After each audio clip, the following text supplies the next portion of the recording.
زندگی میں کبھی بھی انسان کو اتنا قریب مت کرو کہ آپ کو معمولی سمجھنے لگے۔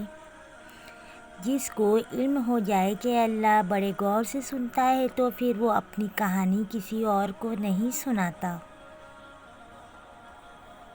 اللہ پاک ایسا وقت بہت جلدی لائے گا جب تم اپنی آنکھوں سے اپنے لیے معجزے ہوتے دیکھو گے۔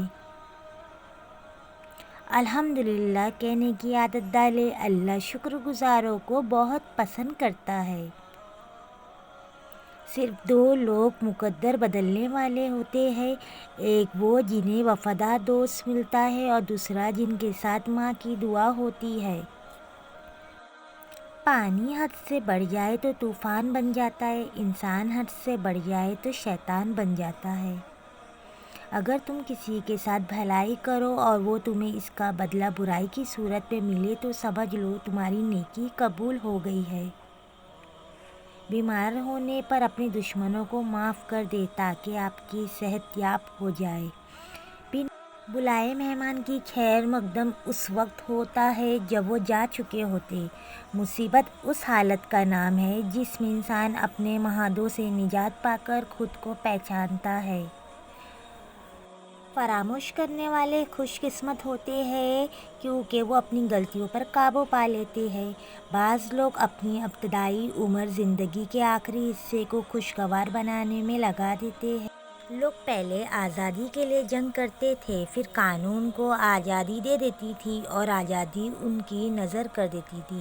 بعض اوقات لوگ اچھے بننے کے لیے اتنا بھی کوشش نہیں کرتے جتنا اچھا نظر آنے کے لیے کرتے ہیں۔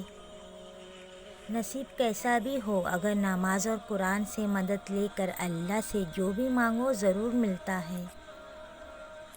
ہم کسی کے دل میں جھانک نہیں سکتے کون کتنا مخلص ہے، لیکن وقت اور دوری احساس دلا دیتی ہے۔ رشتے بنانے سے پہلے رشتوں کا تخصص سیکھیں۔ بات بنانے کے الفاظ تو بہت سارے ہوتے ہیں لیکن کردار بنانے کے لیے اعمال درکار ہوتے ہیں۔ اچھے لوگوں کو تمہاری زندگی میں آنا تمہاری قسمت ہوتی ہے، انہیں سنبھال کر رکھنا تمہاری ہنر۔ کوئی تم سے روٹھ جائے پھر وہی خود تم سے ملنے کو ترسے تو اسے کبھی مت کھونا کیونکہ وہ تم سے بہت زیادہ پیار کرتا ہے۔ کسی کے برے کہنے سے نہ ہم برے ہو جاتے ہیں اور نہ کسی کے اچھا کہہ دینے سے ہم اچھے ہو جاتے ہیں۔ ہر شخص اپنا ضرف دکھاتا ہے، دوسروں کو عکس نہیں۔ 4 خوبیاں انسان کو باکمال بنا دیتی ہیں: ٹھنڈا دماغ، میٹھی زبان، نرم دل اور چہرے پر مسکراہٹ۔ صبح کی نیند انسان کے ارادوں کو کمزور کر دیتی ہے۔ منزلوں کو حاصل کرنے کے لیے کبھی دیر تک سویا نہیں کرتے۔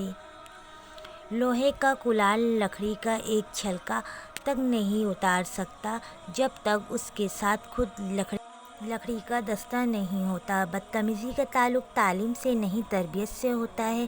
اگر لوگوں کو ایک دوسرے پر اعتبار نہ ہو تو ہر ایک صرف اپنی آمدنی سے گزارا کرتا ہے۔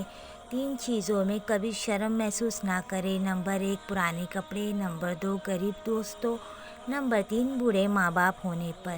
جو شخص صرف عقل مند ہے وہ قابل رحم حالات میں زندگی بسر کرتا ہے۔